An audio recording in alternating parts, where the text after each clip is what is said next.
Hey everybody, it's Tisha with Tisha Marie Enterprises. You'll notice sporting the glasses today. Thanks for being so patient. Yesterday I kind of had an off day. If you saw my post, we laid our beloved boxer Diesel down, and if you read my first book, you know that was one of my biggest regrets was when I had my boxer Zeus. I never went and did the whole thing with him where we put him down. I let the vet take him, and then I walked away crying. And I knew with Diesel, my boxer, yesterday that I was going to hang in there no matter how painful it was, to watch him just pass peacefully. And he did. He did within a couple minutes, and it was beautiful and sad and depressing. And I cried so much yesterday. Had swollen eyes, therefore sporting my glasses tonight.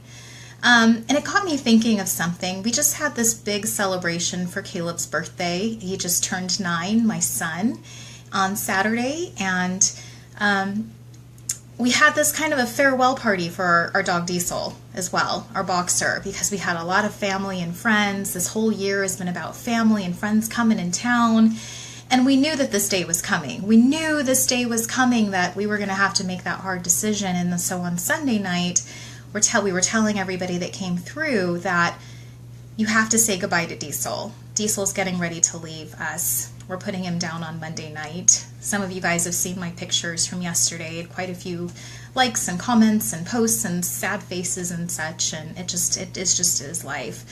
But I was talking to my sister-in-law who said, "Why are you putting him down? He's still got good life in him." And it kind of made me think, like, it's a quality of life thing, right? Here's this boxer of mine that's crying because he can't get up the stairs, and he's crying because he can't go down the stairs, and he can't even use his back legs. And it was time. His quality of life had deteriorated, and we needed to make that decision to ease his pain and ease his suffering, and sadly putting him down was the only option. But it kind of got me thinking about this whole quality of life. And if you really sit and think about your life right now, what you're doing, family, friends, balance, work, everything thrown in the mix, do you feel like you have the quality of life that you set out for? And if you're not having that quality of life, if you're not being fully immersed in the moment, being present in the moment, what can you do about it? How do you change that? This whole year I've gone through this perfect imbalance, I should say, of trying to figure out how to balance my life and how to balance my workload and how to be kinder to my family and how to do my work and just a whole bunch of stuff. I think a lot of us go through that. And there comes a point where you have to kind of evaluate, is this the quality of life that I set out for? Or should I be changing that? Am I doing what I really want? Am I being fueled by what I'm doing? Am I making a bigger impact? Am I doing what I set out to do? And if not, how do I change that? My sister and I always talk about this. So she's in this loving marriage, of course, in Northern Cal, and she's got her husband, and I adore him. Thank you for the hearts. I adore him, but the quality of life that he has is work, work, work, work, work. And I've always shared, I think he's going to miss out on so many wonderful moments with your daughter and with you because work has such a strong hold on him. And while you can sit there and tell someone, I think you need to make a change, I think you need to make a change, I think you need to be more present in the moment and be with our family, it's not up to them.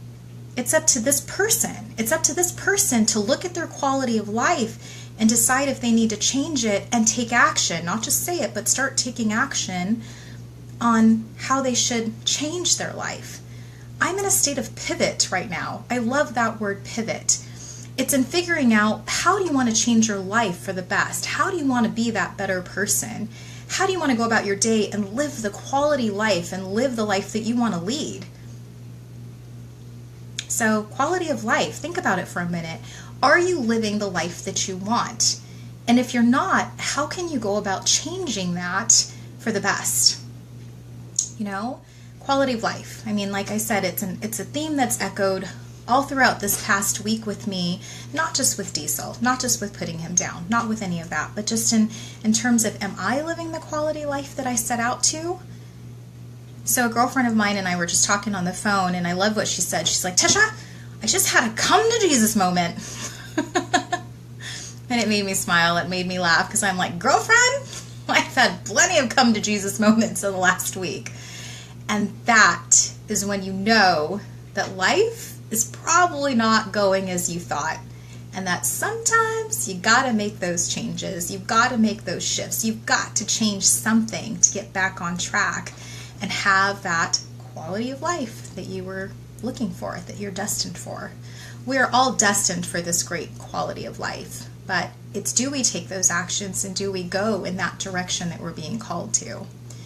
So that's it for tonight. It is late. I usually do these weekly reflections on Monday, but as I shared, I was kind of had swollen eyes going on from so much crying and just, you know, taking a break, and decided, hey, tonight's a good night to do this weekly reflection about quality of life as it pertains to my boxer, as it pertains to me in general and the many people that I come across, and to get this weekly reflection done for the week. So I hope you enjoyed it, and I will catch you back next time. Thanks so much. Bye.